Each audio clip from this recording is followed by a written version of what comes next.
This is Hesbon Mukongolo. He qualified to join St. Paul's Emukala Secondary School in Kakamega, but he's still at home when his colleagues are already settling in class for secondary education. His dad, Philip Makina, after getting on the news that you can take your child to school for admission even without full school fees and uniform, made an effort and took Hesbon to school with only 4,000 shillings, which he hoped will kickstart his son's school years, but both their dreams were crushed on arrival at the school. Wakasema nilipie fees 1,400. Haya, nikaona ibile nimelipa 4 watachukua mtoto. Wakasema uwe na 1,200 tuchukue receipt, uchukue receipt. Nikawa na 1,000 nikachukua receipt. Haya, wakasema ya uniform iko wapi? Nikasema sina.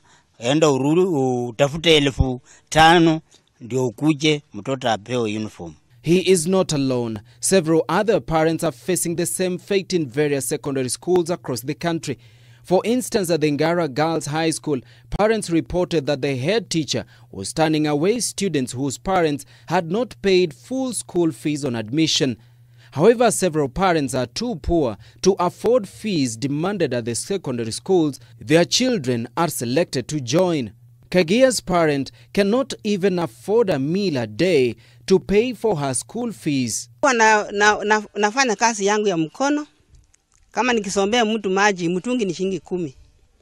Na labda mtu anataka nimletee maji mitungi 5, ni shilingi 50. Shilingi 50 kwa nyumba inatakana nikule.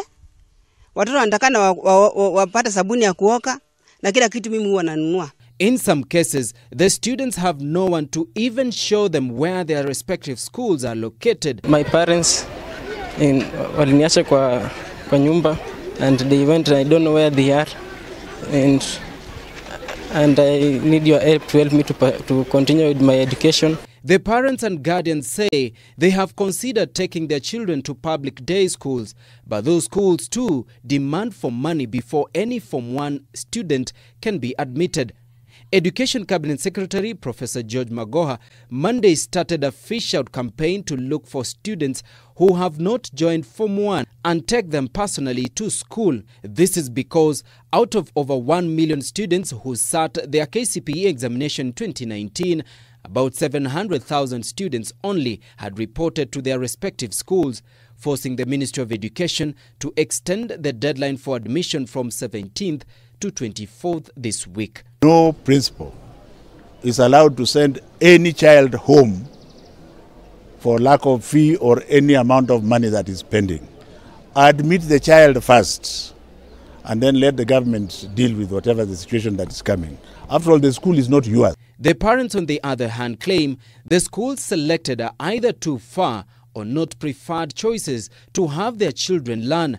However, because selection and transfer from one school to another can only be done through the NEMIS system, they can only wait for opportunities to open in their preferred schools through the system, which is done after the whole admission exercise has been closed. The Ministry of Education is making every effort to achieve the 100% transition, but parents are accusing head teachers of selected schools of not letting them in without full school fees and required materials. But the Ministry of Education thinks there must be underlying issues. Dennis Matara, K24, Nairobi.